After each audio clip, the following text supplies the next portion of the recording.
مومن کو اس بات سے ڈرتے رہنا چاہیے۔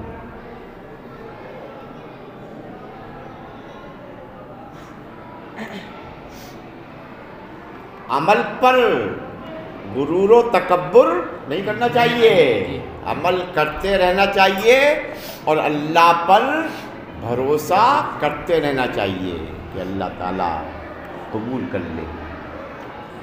اپنے عمل پر غرور و تکبر نہیں کرنا چاہیے، کیا پتہ اس کے عمل بیکار ہو جائیں، وہ اللہ یا شعورو، اور اسے پتہ بھی نہ چلے، اسے شعور بھی نہ ہو۔ مومن کو اس بات سے ڈرتے رہنا چاہیے۔ وَقَالَ إِبْرَاهِيمُ التَّيْمِي مَا عَرَضْتُ قَوْلِي عَلَىٰ عَمَلِي إِلَّا خَشِيتُ أَنْ أَكُونَ مُكَذِّبًا۔ حضرت ابراہیم تیمی نے فرمایا کہ جب میں نے اپنے قول کا اپنے عمل پر موازنہ کیا، موازنہ کیا، جب میں نے اپنے قول کا اپنے عمل پر موازنہ کیا تو میں ڈر گیا کہ کہیں میں جھوٹا تو نہیں، میں ڈر گیا کہیں میں جھوٹا تو نہیں۔ حضرت ابراہیم تیمی تابعی ہیں، جلیل القدر تابعی ہیں، بہت بڑے خطیب، مقرر، واعظ تھے، لوگوں کو امر بالمعروف والنہی عن المنکر فرماتے تھے۔ ایک دن فرمایا آپ نے، جب میں لوگ کے سامنے تقریر کرتا ہوں، لوگوں کو اچھی اچھی باتیں بتاتا ہوں، جب میں نے اپنے قول کا اپنے عمل پر موازنہ کیا تو میں ڈر گیا کہیں میں جھوٹا تو نہیں کہ لوگوں کو اچھی اچھی باتیں بتاتا ہوں اور خود اس پر عمل نہیں کرتا۔ یہ ان کا قول بطور انکساری ہے، بطور تواضع ہے، بطور تواضع۔ ورنہ حضرت ابراہیم تیمی اتنے بڑے تابعی، اتنے بڑے خطیب تھے، جو آپ کہتے تھے پہلے اس پر عمل کرتے تھے۔ یہ آپ نے جو فرمایا بطور عاجزی۔ حضرت ابراہیم تیمی نے فرمایا جب میں نے اپنے قول کا اپنے عمل پر موازنہ کیا تو میں ڈر گیا کہیں میں جھوٹا تو نہیں۔ قال ابن ابی ملیکہ ادرکت 30 من اصحاب النبی صلی اللہ علیہ وسلم كلهم يخاف النفاق على نفسه ما منهم أحد يقول إنه على إيمان جبرائيل وميكائيل۔ حضرت ابن ابی ملیکہ نے فرمایا، یہ بھی تابعی ہے، جلیل القدر تابعی ہے، ان کا نام ہے عبداللہ ابن عبید اللہ۔ حضرت ابن ابی ملیکہ نے فرمایا کہ میں نے 30 صحابہ کرام سے ملاقات کی، میں نے کلہم تمام صحابہ کرام اپنے اوپر نفاق سے ڈرتے تھے، تمام صحابہ کرام اپنے اوپر نفاق سے ڈرتے تھے۔ ما من احد یقول، ان صحابہ میں سے کوئی بھی یہ نہیں کہتا کہ میرا ایمان جبرائیل و میکائیل کے ایمان کی طرح ہے۔ ان 3 صحابہ میں کوئی یہ نہیں کہتا، اس 30 صحابہ میں کوئی بھی یہ نہیں کہتا کہ میرا ایمان جبرائیل و میکائیل کے ایمان پر ہے، یعنی ان کے ایمان کی طرح ہے۔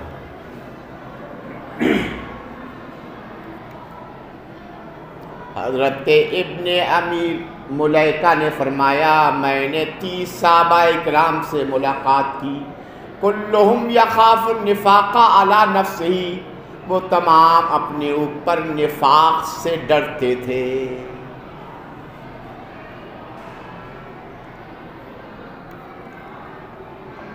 جو حالات پیدا ہو گئے تھے صحابہ اکرام کے زمانے میں، وہ ان کو دور کرنا چاہتے تھے، وہ ان کو دور نہیں کر پاتے تھے، تو اس کو وہ سمجھ رہے تھے کہ ایسا نہیں کہ ہم دور نہیں کر پا رہے ہیں کہ یہ نفاق ہو جائے، کیا ہو جائے، یہ نفاق ہو جائے، یا جو ہم کام کر رہے ہیں ہمارا ظاہر اور باطن علیحدہ علیحدہ نہ ہو جائے، علیحدہ علیحدہ نہ ہو جائے۔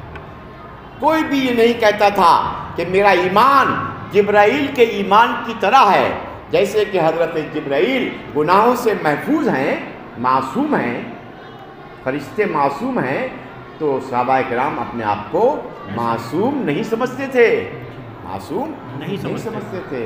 کوئی بھی ان میں سے یہ نہیں کہتے تھے کہ ہم کیا ہے، جبرائیل و میکائیل کے ایمان کی طرح ہیں، جیسے کہ وہ گناہوں سے محفوظ ہیں ایسے ہی ہم لوگ گناہوں سے محفوظ ہیں، ان میں سے کوئی بھی نہیں کہتے تھے۔ وَيُذْكَرُ عَنِ الْحَسَنِ مَا خَافَهُ إِلَّا مُؤْمِنٌ وَلَا آمِنَهُ إِلَّا مُنَافِقٌ۔ حضرت حسن بصری سے ذکر کیا جاتا ہے، حضرت حسن بصری نے فرمایا ما خافہ الا مومن، اللہ سے نہیں ڈرتا ہے مگر مومن، ولا آمنہ الا منافق، اور اللہ سے نڈر نہیں رہتا ہے مگر منافق۔ اللہ سے مومن ڈرتا ہے اور اللہ سے نڈر کون رہتا ہے؟ منافق۔ کس کا قول ہے؟ حضرت حسن بصری فرماتے ہیں ما خافہ الا مومن، اللہ سے نہیں ڈرتا ہے مگر مومن، ولا آمنہ، اور اللہ سے نڈر نہیں رہتا ہے مگر منافق۔ وما يحذر من الإصرار على التقاتل والعصيان من غیر توبۃ۔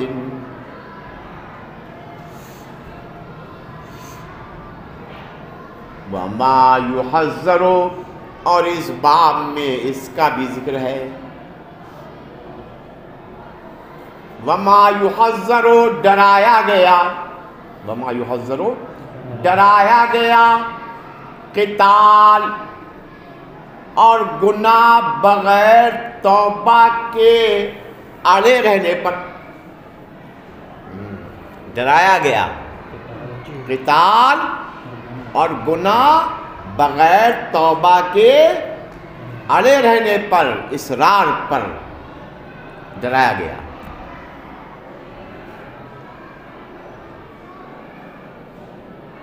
قتال اور گناہ بغیر توبہ کے اصرار پر، اڑے رہنے پر ڈرایا گیا۔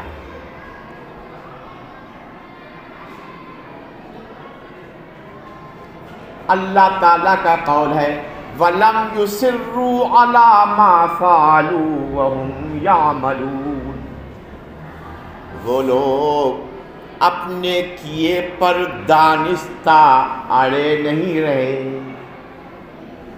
وہ لوگ اپنے کیے پر دانستہ اڑے نہیں رہے۔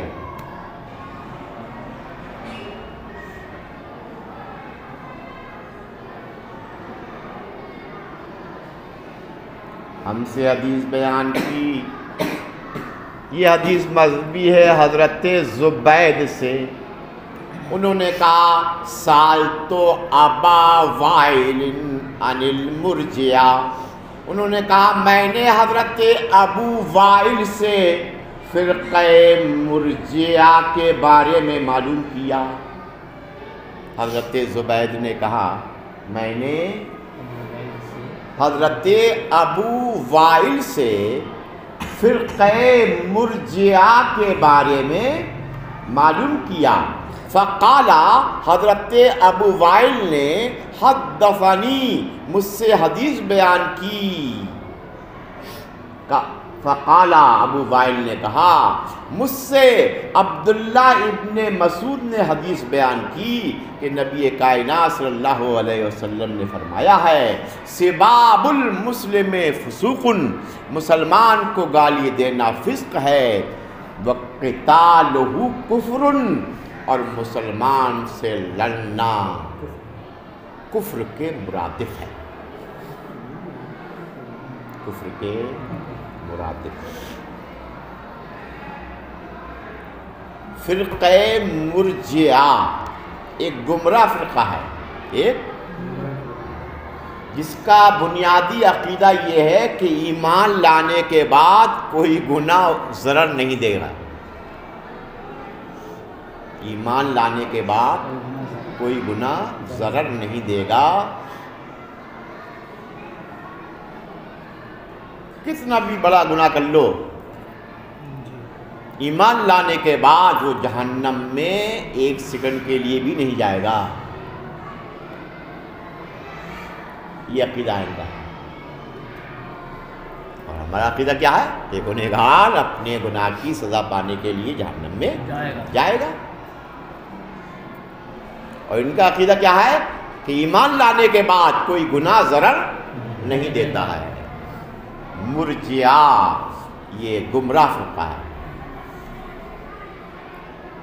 مسلمان کو گالی دینا فسق ہے، وقتالہ کفر، اور مسلمان سے لڑنا کفر کے مرادف ہے، مسلمان سے لڑنا کفر ہے۔ یہاں جو کفر کہا گیا وہ تغلیظاً کہا گیا، کیسے کہا گیا؟ تغلیظاً۔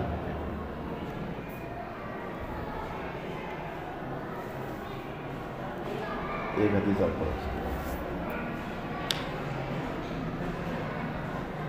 حضرت عبادہ ابن صامت جلیل القدر صحابی رسول ہے، وہ فرماتے ہیں رسول اللہ صلی اللہ علیہ وسلم خرجا یخبر بلیلۃ القدر، نبی کائنات صلی اللہ علیہ وسلم باہر تشریف لائے لیلۃ القدر کی خبر دینے کے لیے۔ رسول اللہ صلی اللہ علیہ وسلم اپنے گھر سے باہر تشریف لائے لیلۃ القدر کی خبر دینے کے لیے، باہر تشریف لائے، جب باہر آئے فَتَّلَاحَا رَجُلَانِ مِنَ الْمُسْلِمَيْنِ، من المسلمین، تو آپ باہر تشریف لائے تو آپ نے دیکھا دو مسلمان مرد آپس میں لڑ رہے ہیں، گھر سے باہر تشریف لائے تو دیکھا دو مسلمان مرد آپس میں لڑ رہے ہیں۔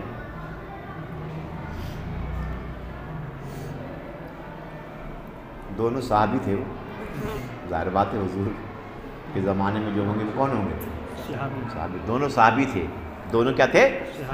ان کا آپس میں کوئی لین دین تھا، معاملہ، قرضہ لیا تھا ایک نے دوسرے سے تو وہ مانگ رہے تھے، وہ یہ کہہ رہے تھے کہ لے لینا، بعد میں لے لینا۔ جب آپ لیلۃ القدر کی خبر دینے کے لیے باہر تشریف لائے گھر سے تو آپ نے کیا دیکھا کہ دو مسلمان مرد آپس میں لڑ رہے ہیں۔